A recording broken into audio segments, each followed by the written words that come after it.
Hello friends, good morning. आज हम एक कहानी सुनने वाले हैं एक डाकू की। एक डाकू जो लोगों को लूटता था, लूट के लोगों को मार देता था और लूट के जो बहुत सारा पैसा कमाता था, उससे वो अपनी फैमिली की सारी इच्छाएं, सारी नीड्स, सारे एस्टॉनिशमेंट एकम्प्लिश करता था। यही बात है जब वो डाकू एक बार एक ऋषि को लूटने गया। तो वो ऋषि ने पूछा, नारद नारद मुनि जिसको हम कहते हैं, उन्होंने उनसे पूछा कि ये जो आप डकैत से हम सबको लूट के, हमारे मन को श्रापित करके, हमें दुख दे के ये जो इतना पैसा आप लेके जाते हो, इसका भोग कहाँ करते हो, इसका एक्चुअल आउटकम क्या है।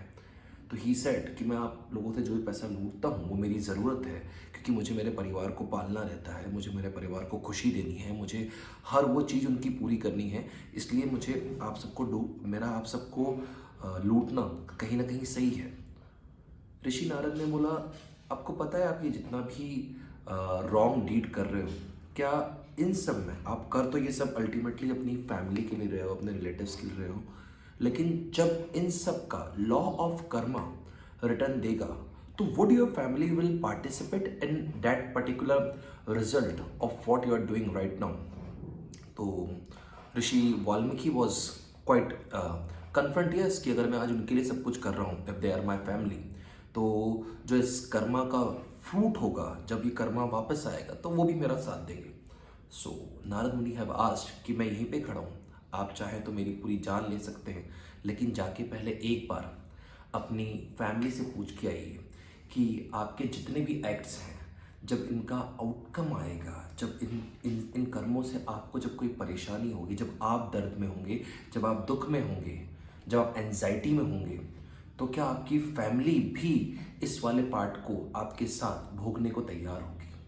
ही रैन टू द फैमिली और उन्होंने अपने बीवी को बुला के पूछा कि एक मुनि पूछ रहे थे कि अगर मैं उन सब ये डकैत करके ये जो माल पूरा लूट के आता हूँ, जिससे हमारा घर चलता है, जिससे आप लोग सारे बच्चों की परवरिश होती है, तो जब कभी इसका कोई बुरा फल आता है, कोई रॉन्ग आउटकम आती है, तो क्या तुम मेरा साथ दोगी।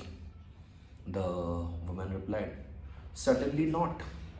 मैं क्यों आपके गलत कर्म में आपका साथ दूंगी, मैं क्यों वो पीड़ा भोगूंगी। आपका फ़र्ज़ है कि हमें कुछ ना कुछ अर्न और लिविंग करके कुछ ना कुछ खिलाना, आप उसके लिए कोई भी कर्म कर सकते हैं। आपको कभी भी इसके लिए गलत कर्म करने के लिए किसी ने नहीं कहा, लोगों को लूटने के लिए किसी ने नहीं कहा। आपका कर्म ये है कि आपको हमको whatever as your responsibility for the family खिलाना है। उसने अपने बच्चों को बुलाया, बेटों को बुलाया। उन्होंने कहा कि ये जो आप अच्छे अच्छे वस्त्र पहन रहे हो, आपको बहुत सारी चीज़ें मैं ला के दे रहा हूँ, लग्जरीज दे रहा हूँ, और इसके लिए कभी मुझे मेरे कुछ कर्म गलत हो जाते हैं, तो जब इनका रिटर्न आएगा, कुछ रॉन्ग मेरे साथ होगा, तो क्या उस समय आप मेरे साथ रहेंगे। बच्चों ने बोला, वाई वाई शुड वी। उन्होंने अपने पिता से कहा कि ये आपका कर्तव्य है कि हमारा अच्छे से पालन पोषण करना और कभी कुछ कम भी करना, लेकिन हम आपके किसी भी गलत कर्म में भोगी क्यों रहेंगे, बिकॉज एक इंडिविजुअल अपनी लाइफ अलग जीता है। आप चाहें तो कुछ अच्छे कर्म करके भी हमें पाल सकते हैं। And the rishi was so much depressed, he again come back to the muni, Narad मुनि।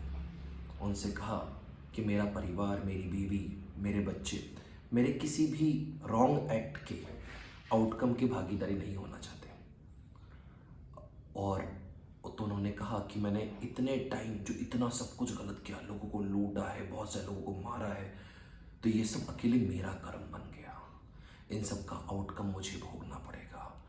और नारद मुनि ने जब उनको थोड़ा दृश्य दिखाया कि इसके आउटकम में कितना बुरा आपके साथ एज एन इंडिविजुअल होगा, जब आपके साथ आपकी फैमिली, आपके प्रियजन, आपके रिलेटिव भी नहीं रहेंगे, तो he was certainly mesmerized and a turning point come to his life।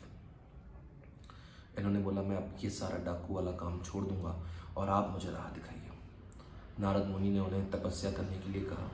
Narad मुनि ने उन्हें फ्रॉम अ डेकॉइट एक सीज में कन्वर्ट करा, और ये वो ऋषि वाल्मीकि थे जिन्होंने हमारे उपन्यासकार का, हिंदी उपन्यास का सबसे बड़ा महाकाव्य रामायण लिखा, जो आज इतने प्रसिद्ध हो गए, from a dacoit to sage. what is the moral of this story? moral of this story youth के लिए कहीं ना कहीं ये है कि आज हम जो भी कर्म कर रहे हैं, sometimes because of our family, तो क्या उस गलत कर्म में क्या हमारी फैमिली हमारा साथ देगी? अगर हम लाइफ के चक्र को मानते हैं और हम मानते हैं कि एक नेवर एंडिंग प्रोसेस है, अगर हम ये मानते हैं कि जन्मों के बाद और जन्म भी हैं, और हम ये मानते हैं कि इस जन्म में ही अगर आप एक स्टेज पे आपकी लाइफ के सबसे इम्पोर्टेंट पार्ट आपके पेरेंट्स होते हैं, कुछ टाइम बाद वो पेरेंट्स एक लाइफ कवर करके चले जाते हैं, शायद उसके बाद आपकी वाइफ होती है, बीच में आपकी कोई गर्लफ्रेंड, आपके फ्रेंड्स आते हैं, क्या वो आपके कर्मों में आपका साथ देंगे? Certainly not. कभी कभी हम अपने फ्रेंड्स के कारण किसी को परेशान करते हैं, just because we have to follow the bro code कि तूने मेरे फ्रेंड को मारा। आपको ये पता है कि आपका फ्रेंड पूरा गलत है, तो भी आप अपने सिर्फ फ्रेंड्स के लिए, अपने फ्रेंडशिप निभाने के लिए किसी सही के साथ गलत करते हो, क्या वो आपका साथ देगा? कभी कभी just to impress your girlfriend आप बहुत सारे गलत काम करते हो, आप झूठ बोलते हो, आप अपने फादर मदर का या अपने पेरेंट्स का कहीं ना कहीं दिल दुखाते हो। तो जब इसका आउटकम आएगा तो क्या वो गर्लफ्रेंड या इवन आपकी वाइफ या अमन आपके रिलेटिव्स क्या वो साथ देंगे? तो दोस्तों, एक बात जो बहुत जानने की है, हमारे ऐसे बहुत सारे कर्मास होते हैं, हमारे ऐसे बहुत सारे एक्ट्स होते हैं जो बहुत बार अनकॉन्शियसली किसी और के कारण गलत होते जा रहे हैं। अगर इस जन्म में आप अगर वेल टू डू हो, एक अच्छी पोजीशन पे हो, क्या पता आपके इस जन्म के कुछ रॉन्ग एक्ट्स आपको आने वाली लाइफ में या आने वाले जन्मों में किसी ऐसी पोजीशन पर रखें जहाँ पे आप अपने आप से क्वेश्चन करते रह जाओ कि व्हाई दिस टू मी।